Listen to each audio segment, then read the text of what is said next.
they get Juan Soto, and then they don't even make it to the playoffs. And now they have less tools than they even had in 2025. So this is going to be a very, very interesting watch. I can't wait to see if the Mets make any more moves this season. Hopefully they do, because this, my friends, ain't it. All right, let's go ahead and keep the vibe going. That's just a couple more topics real quick. Let that one go a little bit further than I expected, but it is what it is. Let's go ahead and talk, my friends.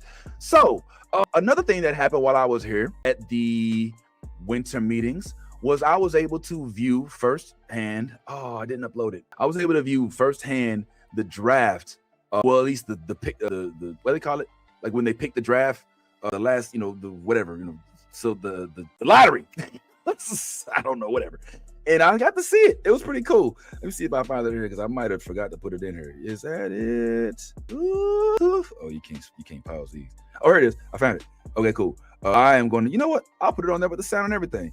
So what we learned is that the draft lottery did not give the St. Louis Cardinals the first pick like it did a couple years ago, or not last year, I think a couple years ago. What it did do was it gave some of the teams that aren't necessarily doing so well right now an opportunity to get a first-round draft pick. Now, when I ask you what team is not doing that well right now, what are the first teams that come to mind? I'll tell you what some of the first teams that come to mind are.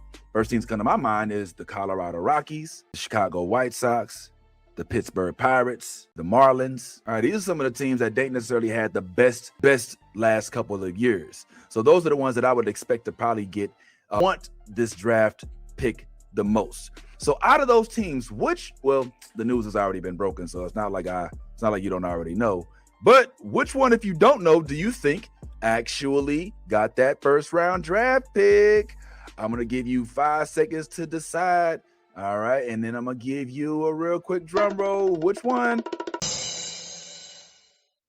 Well, if you don't know, now you know. Here it is, right here. I think I'll go ahead and play it for you as soon as it. Yeah. Well, hello, any day now if you want to. All right. Well, anyway, the point was, the first round draft pick was. I'll go ahead and spoil it. It went to the White Sox. Okay, it went to the Chicago White Sox. The Chicago White Sox ended up getting the first draft pick in the lottery. All right, and I was going to show you what it looked like in that facility as I was there for that time. Now, one of my favorite Chicago White Sox, outside of Ozzie Guillen, outside of Frank Thomas, all right, is AJ Pierzynski. And I got a chance to speak with AJ Pierzynski for a little bit and get his opinion. Oh, man, I need to get my teeth clean. And get his opinion. I think I just had some coffee right before that. And get his opinion on what it is that now that the White Sox have had their first-round lottery draft pick, does this mean anything? Let's ask him and find out. Here with Foul Territory's own AJ Pierzynski. What's going on? How we doing? In Orlando, home game. Yeah, man. It feels good to be home, right? Yeah, it is, but it's still, I'm worn. It doesn't mean I'm not worn out from 3 days. If you've been here all 3 days, you know how hard this is. It's a lot. Yeah, it was a lot of coffee in the area. Well, I really want to talk to you about this, man. Last night, we got a chance to see your White Sox get that #1 draft. Yeah. Does this change the tide now? Will we finally go from 41 wins to 81? I hope so. Hell, they win 41 games again. Everyone needs to be fired from that team. So, yeah, they got better last year. They got to in the 50s, or 60. I don't forget how many they won. They had a huge improvement, right? So the White Sox are on their way. They got good players. They made some good trades. Now, can they finish it off? Go out and sign some free agents. The #1 pick's probably going to be the shortstop from UCLA. Everything I've heard, he's almost a can't-miss guy. So it helps. Every good player you get helps the organization in the long run. So get more good players. You think this will be the year, though? I mean, what do you think? This year? This year? Not this year, but maybe 2 years from now they'll have a chance. All right, so 2 years from now, AJ says they may just have a chance. Why? Well, I would say probably because they've got some good players right now. They got They got Kyle Teal. They got Chase Mydroff, who I'm a big fan of. I think Chase Mydroff is so underwhelmingly underspoken, undersung. Like, the dude, he's short, but the dude is fast. He hits. I mean, he don't hit homers, but he at least it's fun to watch Chase Mydroff. I'm just going to say that much. And, of course, obviously, you got Lou Bob out there in center field, who folks are still surprised that he's still with the White Sox because he should have been traded. But I don't think his confidence is to the roof. So I hope they have a better year this year and he's able to get the money he deserves, because Lou Bob, Louis Robert Jr.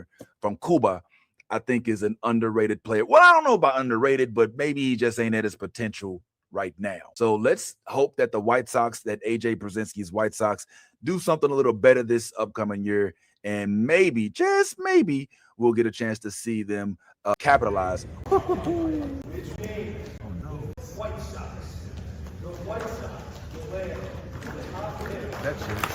So good for y'all, man. Congratulations. And hopefully that works out well for you. Now, just go ahead and wrap things up real quick because there's so much stuff that I didn't really talk about. Like I didn't really get a chance to talk with y'all about what it is that I got to speak with Katie Wu about, who is now going to be reporting for the Dodgers instead of the St. Louis Cardinals. I actually even got a chance to speak with Kip Carey of the Carey fame, who is the who calls the St. Louis Cardinals games for MLB Network and whatnot. And I also even got a chance to speak with, I showed a little bit of this yesterday, but Eric Davis, big bat, the Cincinnati Reds. And he was talking about how he actually was in on the Schwarber deal, even though he didn't want to admit that they had put up some money for it. I'm a little upset I didn't get to talk to Devin Williams because I saw him after I had left, but at least I got a chance to speak with Cliff and all of them. And in addition to Cliff and all of them, I also got to speak with none other than the one and only Dusty Baker, like I told y'all before. Now, I got to tell y'all this story real quick, and then I'll go ahead and let y'all get on up out of here, man. This is, like I said, I try to keep these as short as I can. So the Dusty Baker thing was funny to me, bro.